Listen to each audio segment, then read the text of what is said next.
My name is Adeline Brooks. I was 29 when the letter arrived that would quietly unravel everything I thought I understood about my family.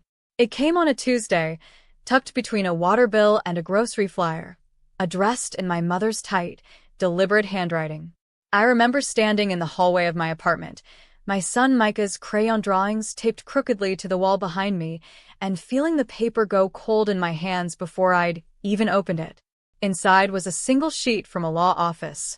My mother, Eleanor Brooks, was amending her will. Before any inheritance could pass to my son, she was requiring a paternity test. Proof, she said, that Micah was truly a Brooks by blood and not, as she delicately put it, a complication. I sat down on the floor of my hallway and read it 3 times. My father had died 2 years earlier, leaving behind a modest estate, the lake house, some savings, a small parcel of land that had been in the family for 3 generations. I'd never asked for any of it. I'd never even thought about it, not with the grief still so recent. But apparently my mother had been thinking about it plenty. There had always been a distance between us, something I'd never had a name for. She loved the order. She loved certainty. She loved things that could be measured, verified, and filed away in the correct folder. I had never been one of those things. And now, it seemed, neither was my son. I called her that night. She answered on the second ring, her voice as composed as ever, as though she were discussing a minor scheduling conflict rather than the legitimacy of her own grandson. "It's just a formality, Adeline," she said. "Your father's estate needs to go to blood relatives. You understand." I didn't understand. I told her so. She was quiet for a moment, the particular quiet she used when she'd already made up her mind, and was simply waiting for me to catch up to her. "I'll send the paperwork," she said, and hung up. I stood in my kitchen for a long time after that, listening to Micah's breathing through the baby monitor, steady and unbothered, a 5-year-old sleep undisturbed by the questions being asked about who he was allowed to be. I didn't sleep that night. I sat at my kitchen table with the letter in front of me, running my thumb along the crease where I'd folded it, and I let myself remember things I usually kept in a drawer somewhere in the back of my mind. I remembered the lake house in summer, the dock warm under bare feet, my father teaching me to skip stones while my mother watched from the porch with a book she never seemed to read. I remembered being 11 and overhearing her on the phone, saying to some relative I never identified, "Adeline takes after her father's side, not mine. She's always been someone else's daughter and her mannerisms." I hadn't understood it then. I filed it away anyway, the way children file away the sentences that don't make sense yet. I remembered Micah's birth, 3 days of labor that ended in an emergency delivery, and my mother arriving at the hospital not with flowers, but with a question. Does he look like anyone we know? I had laughed it off at the time, exhausted, delirious with love for the small red creature asleep on my chest. I hadn't understood that she was serious. Micah's father, David, had left before Micah turned 1. Not dramatically, no shouting, no scene, just a slow fading, phone calls that grew shorter, visits that grew rarer, until one day there simply weren't any more. My mother had never liked David. She'd never said so directly, but she had a way of not saying things directly, of building a case out of silences and raised eyebrows until the verdict arrived on its own, dressed up as someone else's idea. I thought about calling my Aunt Ruth, my father's sister, the only person in the family who had ever spoken to me like I was a whole person rather than a set of decisions to be evaluated. But it was nearly 2 in the morning, and some conversations needed daylight. Instead, I opened the drawer where I kept the few photographs I still had of my father, and I found the one I was looking for, him holding newborn Micah in the hospital, his face open in a way I rarely saw, saying, "Asterisk, he's got the Brooks chin. No question about it, asterisk. No question about it." I wondered when, exactly, the question had started, and whether it had ever really been about Micah at all. We met at her house the following Saturday, the house I'd grown up in, where every surface still gleamed with the particular cleanliness of a life lived carefully. My mother made tea neither of us drank and sat across from me at the same dining table where I'd once done homework under her watchful correction. "I don't want this to be adversarial," she said, folding her hands. I simply believe that inheritance should go to blood. That's not cruelty, Adeline. That's responsibility. He's your grandson, I said. You've known him his whole life. You held him the day he was born. I held a baby the day he was born, she said, and something in her voice cracked just slightly, just enough for me to notice. I've never been entirely certain whose. There it was, finally spoken instead of implied. I asked her what she meant, and she told me, carefully, the way she told everything, as if reciting from a prepared statement. There had been a woman years ago, someone she'd known from her book club, who had confided that my husband, my ex-husband, David, bore a striking resemblance to a man from another family, a man my mother had crossed paths with decades earlier during a period of her own life she rarely discussed. A man who, she'd since convinced herself, might somehow explain the look she couldn't place in Micah's face. It made no logical sense stitched together like that, but grief and control can braid themselves into strange shapes, and my mother had been holding both since my father's death. You think David is somehow related to a man from your past, I said slowly, and that this makes Micah not really family. I think, she said, that I need to know the truth before I put my late husband's land in the hands of a stranger. I looked at her, really looked, the way you look at someone when you're trying to see underneath the version of them you'd built your whole life around, and I realized this had never fully been about Micah. It was about my mother's fear of losing control over a story she could no longer fully verify. My father was gone. The land was the last thing she could still decide the shape of. Send the test, I said quietly. I have nothing to hide, but you should be ready for what it doesn't answer. She didn't ask what I meant. I don't think she wanted to know yet. The testing clinic was small and beige and smelled faintly of antiseptic and stale coffee. Micah swung his legs from the chair beside me, more interested in the fish tank in the corner than in the swab being run gently along the inside of his cheek. Is this like at the doctor's? He asked. Just like that, I told him, and he nodded, satisfied, already moving on to naming the fish. I envied him that. The ability to be fully present in a moment without the weight of everything the moment was quietly deciding. Waiting for results is its own strange country. I went to work. I made dinner. I answered emails and folded laundry and read Micah the same dinosaur book 4 nights in a row, and underneath all of it ran a current of dread I couldn't quite name, because it wasn't dread about the answer. I already knew the answer. It was dread about what my mother would do with it, and what it would cost either of us regardless of what the paper said. I called Aunt Ruth on the 3rd night. She listened without interrupting, the way she always had, and when I finished, she was quiet for a moment. Your mother has spent her whole life afraid of things she couldn't control, she finally said. Your father used to say she trusted paperwork more than people. I think losing him took away the one person who could talk her out of her own worst instincts. That doesn't make this okay. No, Ruth agreed. It doesn't.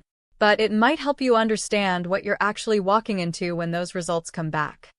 I thanked her, and after I hung up, I sat in Micah's doorway for a long time, watching him sleep, memorizing the particular curl of his hair against the pillow, the small furrow between his eyebrows that appeared even in dreams. My father's furrow, unmistakably, an expression I'd seen on my father's face 1,000 times at that dining table. I didn't need a lab to tell me who my son belonged to, but I understood, finally, that my mother did.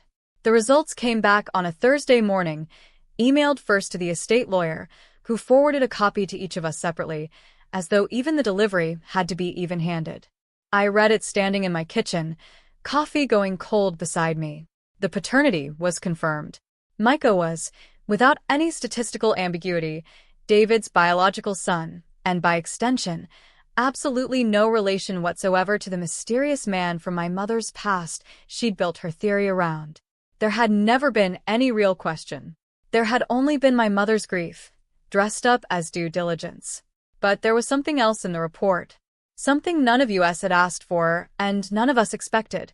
A footnote from the lab regarding an ancestry marker cross-check my mother had, in her thoroughness, also requested, apparently hoping to settle the matter beyond doubt. It flagged a partial genetic overlap on my side, one that traced not through my father's line at all, but curiously, distantly, through a name I didn't recognize on record. A name that, it would turn out, connected to my mother's own side of the family in a branch she had spent decades declining to speak about. I didn't understand what it meant, not fully, not that morning. I only understood that my mother, who had demanded certainty from everyone else in the family, was about to receive a certainty of her own that she had never once prepared herself for. I called her. She didn't answer. I drove to her house instead. She was sitting at the dining table when I arrived, the report already printed and spread in front of her, and for the first time in my life, I saw my mother look genuinely, entirely lost. "There's a name here," she said quietly, not looking up. "I haven't heard it in 40 years. I sat across from her, the way she had once sat across from me, and I waited. It took a long time for her to speak. When she did, her voice had none of its usual precision. The name in the report belonged to her own biological father. Not the man who had raised her, the man whose photograph had sat on the mantel my entire childhood, but a man she had met exactly once, at 19, before her mother remarried, and rewrote the family's history into something simpler and more presentable. She had spent her whole life building an identity on the man who raised her, filing away the other man, the biological one, as an inconvenient footnote she never had to examine again, until a lab report, requested in an act of suspicion toward her own grandson, dragged him back into the light. "I built my entire sense of who I was on certainty," she said. "And it turns out my own foundation was never as solid as I believed. I didn't say I told you so. I didn't feel triumphant. I felt, unexpectedly, a kind of tenderness toward her that I hadn't accessed in years. The tenderness you feel for someone who has just discovered that the floor they've been standing on their whole life was never quite where they thought it was. You spent so much energy trying to prove Micah wasn't really family," I said gently, "that you never had to look at the part of your own family you'd already decided to erase." She didn't answer. She didn't need to. Her silence said everything her precision usually didn't allow her to say out loud. I thought about leaving her there with it. Some old, tired part of me wanted to. But I thought of Micah, asleep at home, innocent of every complicated inheritance, of blood and land and old grief that adults around him had spent decades quietly fighting over.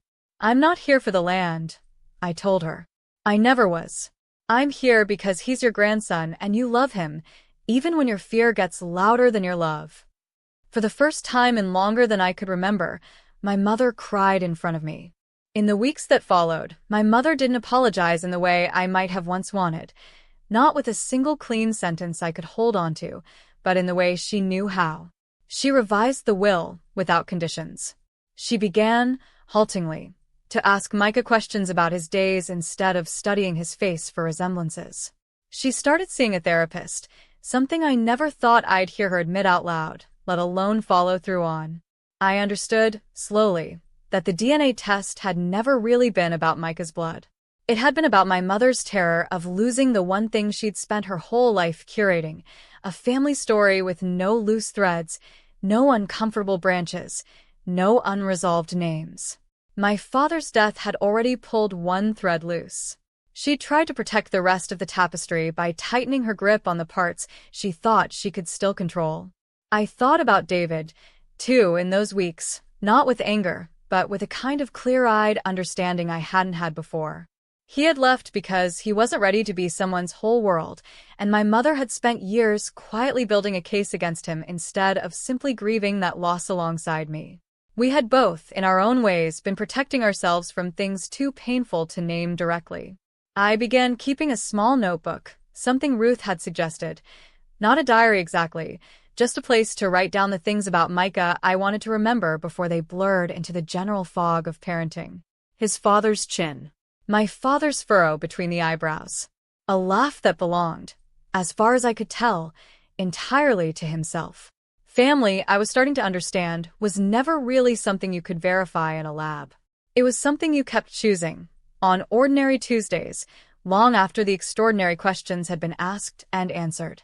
We went to the lake house that autumn, my mother, Micah, and I, closing it up for the season the way my father used to. Micah ran along the dock the way I once had, and my mother watched him from the porch, not with a book she wasn't reading this time, but with her eyes actually following him. He skips stones like your father did, she said. Terribly. All wrist, no follow-through. I laughed, surprised by how much the small observation meant to me. Not a question this time, just a fact, offered freely, without an asterisk. We didn't talk about the test again that day. We didn't need to. Some things, once they've been fully seen, don't require repeating.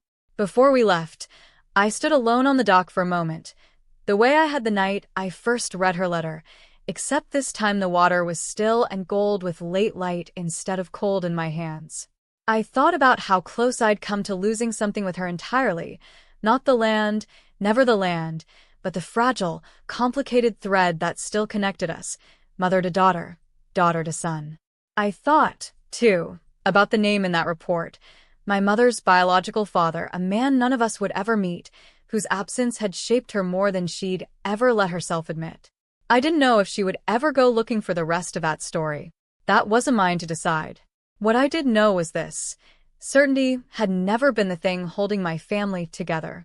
It had only ever been love, imperfectly given, stubbornly renewed, choosing itself again and again, long after the paperwork had nothing left to say.